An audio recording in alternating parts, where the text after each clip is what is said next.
प्रार्थना करनी चाहिए मुझे। ट्रैफिक सिस्टम ऐसा है हमारा कि उसमें कब जाम में फंस जाएंगे कह नहीं सकते। खैर, मेरा विषय मुझे जो दिया गया है मिथक और सामाजिक आंदोलन। मिथकों पर बहुत चिंतन हमने नहीं किया, लेकिन मिथकों से बचे हुए हम नहीं हैं। मैं ये छोटा सा पर्चा है इसे पढ़ देता हूँ। मिथक और कल्पना का परस्पर गहरा संबंध है, परंतु विषय का दूसरा पद सामाजिक आंदोलन कल्पना की वस्तु नहीं हो सकती, वह यथार्थ होता है। साहित्य की दृष्टि से इस विषय पर विचार करें तो कथा मिथक के समीप होती है और आप कथा यथार्थ की। भारतीय समाज और संस्कृति के संदर्भ में उसके स्वरूप सापेक्ष बात करें तो हम भारतीय संस्कृति और साहित्य की विविधताओं को नजरअंदाज करके नहीं चल सकते। भारतीय समाज में सांस्कृतिक, साहित्यिक, भौगोलिक, सामाजिक, धार्मिक इत्यादि विविधताएं चिरकाल से अस्तित्व में रही हैं। यही वस्तुगत कारण है कि इसकी कथा कहानियों में भी विविधताएं हैं, मिथकों और कल्पनाओं में भी विविधताएं हैं। साहित्यिक विविधता का संबंध भी जीवन की विविधताओं से है। जीवन में सोच, विचार, संस्कार परंपराओं से संचालित होते मिथक मौजूद रहते हैं। परंपराओं की निरंतरता में मिथकों का मिश्रण होता है और उनका रूप परिवर्तन भी होता रहता है। गांधी जी का रामराज मिथक है, जबकि डॉक्टर अम्बेडकर का प्रजातंत्र यथार्थ। मिथक और यथार्थ परस्पर टकराते रहते हैं।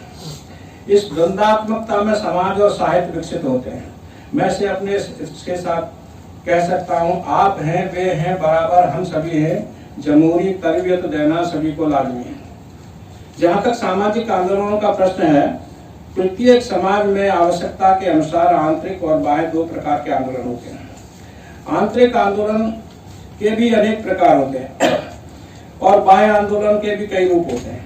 मिथकीय कथाओं के माध्यम से भी हमें कई बार परोक्ष रूप से यथार्थ की शिक्षा मिल जाती है। हमारी बढ़ती कल्पना शक्ति हमें अप्रस्तुत घटनाओं की कल्पनाओं की रोशनी में प्रस्तुत स्थितियों को समझने की में सहायक होती है।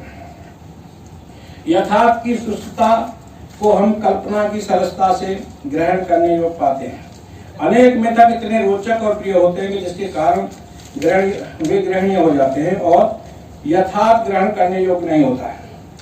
लोक जीवन मिथकीय कथाओं से भरा पड़ा है। इसमें कुछ चमत्कार का तत्व शामिल होता है, रोचकता का बाहुल्य होता है। श्रोता या पाठक को मिथकीय कथाएं बांध लेती हैं। मिथकों की सकारात्मकता हमें नैतिक पाठों के रूप में मिलती है, जैसे दधीच की हड्डियों की कहानी।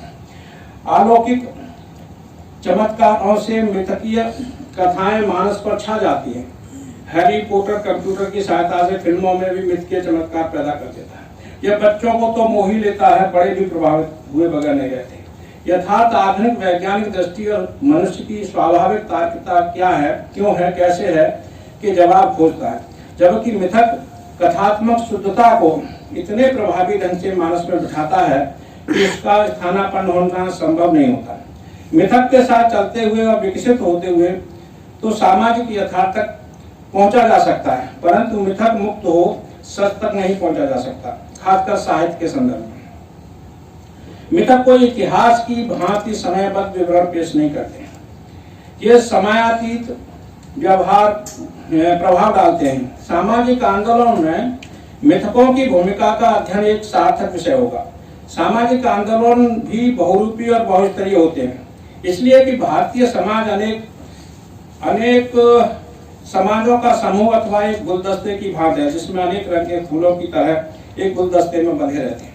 विभिन्न समाजों की अपनी स्वतंत्र पहचान के साथ साथ कहना उचित होगा कि यह समाजों का समाज है।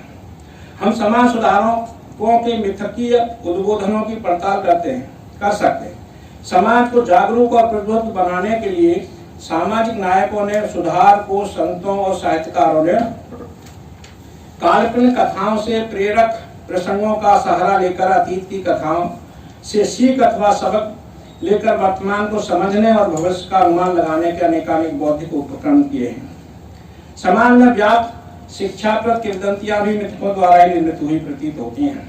मिथक लौकिक नायकों को भी पौराणिक देवताओं की श्रेणी में पहुंचा देते हैं। कई बार लोग उन्हें अपना इष्ट अलौकिक देव या ईश्वर तक मानने लगते हैं। कभी उन्हें अपनी कविताओं में पुनर्जन्म लेकर आने का आह्वान करने लगते हैं। प्रतीकात्मकता मिथक का विशेष लक्षण है। इसे हम परंपरागत कहानियों में अधिकाधिक पाते हैं। जादुई तिलस्म रहस्यादि मिथकों के ही अवयव हैं। साहित्य सत्य के समीप है, अर्थात यथार्थ साहित्य का मूल तत्व है, परंतु पुरातन साहित्य में बड़ा हिस्सा मिथकीय बिंबों, अन्योक्तियों, रूपकों, मानवीकरण, अलंकारों से भरा पाया जाता है। समाज सरोकारी चिंतकों ने मिथकीय कथाओं का सकारात्मक उपयोग भी किया है। उदाहरण के लिए मूकनाय के संपादक ने पत्र में समाज सापेक्ष मिथकीय कथाएं दी हैं। इसी भांति अच्युतानंद ने भी मायो की कथा लिखी है। उस कथा में बताया गया है कि लगभग 1000 वर्ष पूर्व गुजरात की राजधानी पाटन के राजा ने सहस्त्रालियों तालाब बांधना आरंभ किया था, परंतु उसमें पानी नहीं रुक पा रहा था। तब एक ब्राह्मण धर्माचारी की सलाह पर माओ नामक अछूत को बलि देने के लिए पकड़कर राजा के सामने लाया गया। उसका सिर धड़ से अलग करने से पहले उसकी अंतिम इच्छा पूछी गई, तो वह हंसकर बोला, महाराज, वैसे भी मेरी यह नश्वर देह एक न एक दिन नष्ट हो जाएगी। अब यह सार्वजनिक हित के लिए नष्ट हो रही है, तो मेरे जाति बंधु जिन्हें वैश्कृत बनाकर नगर से बाहर बसाया जाता है, उन्हें जंगलों में खदेड़ा जाता है, उनको अलग प्रकार से वस्त्र धारण करने पड़ते हैं जिससे उनकी अलग पहचान होती है। यह अलगाव समाप्त कर उन्हें सभी के साथ नगर के भीतर बसा दीजिए। भविष्य में उनके साथ अच्छा व्यवहार करना सुनिश्चित कर दीजिए। उसके बाद खुशी खुशी मेरा सिर कटवा कर बलि चढ़वा दीजिए। इसी तरह कोंकण के रायगढ़ जिले में रायनाथ महार सैनिक ने जाति उत्पीड़न के विरुद्ध आवाज उठाई, तो वर्ण व्यवस्था का विरोध करने के जुर्म में उसे किले से ऊपर नीचे गिरा दिया गया। लोक कथाओं में मिथक अतीत की प्रचलित कहानियों में इतने प्रभावी ढंग से आते हैं कि वे बचपन से सुनते सुनते स्मृति का स्थायी हिस्सा बन जाते हैं। ऐसी मिथकीय कथाएं राजा बलि द्वारा दान में दे दिया गया अपना पूरा राज की कथा भी हमें सुनने को मिलती है, जिसमें भिक्षु ब्राह्मण से उसका राज ही मांग लेता है। कई कथाओं के आधार पर हमारे यहाँ उत्सव मनाए जाते हैं, हर्षोल्लास प्रकट किए जाते हैं। जैसे होलिका की कथा एक मिथक ही है। होलिका दहन को उत्सव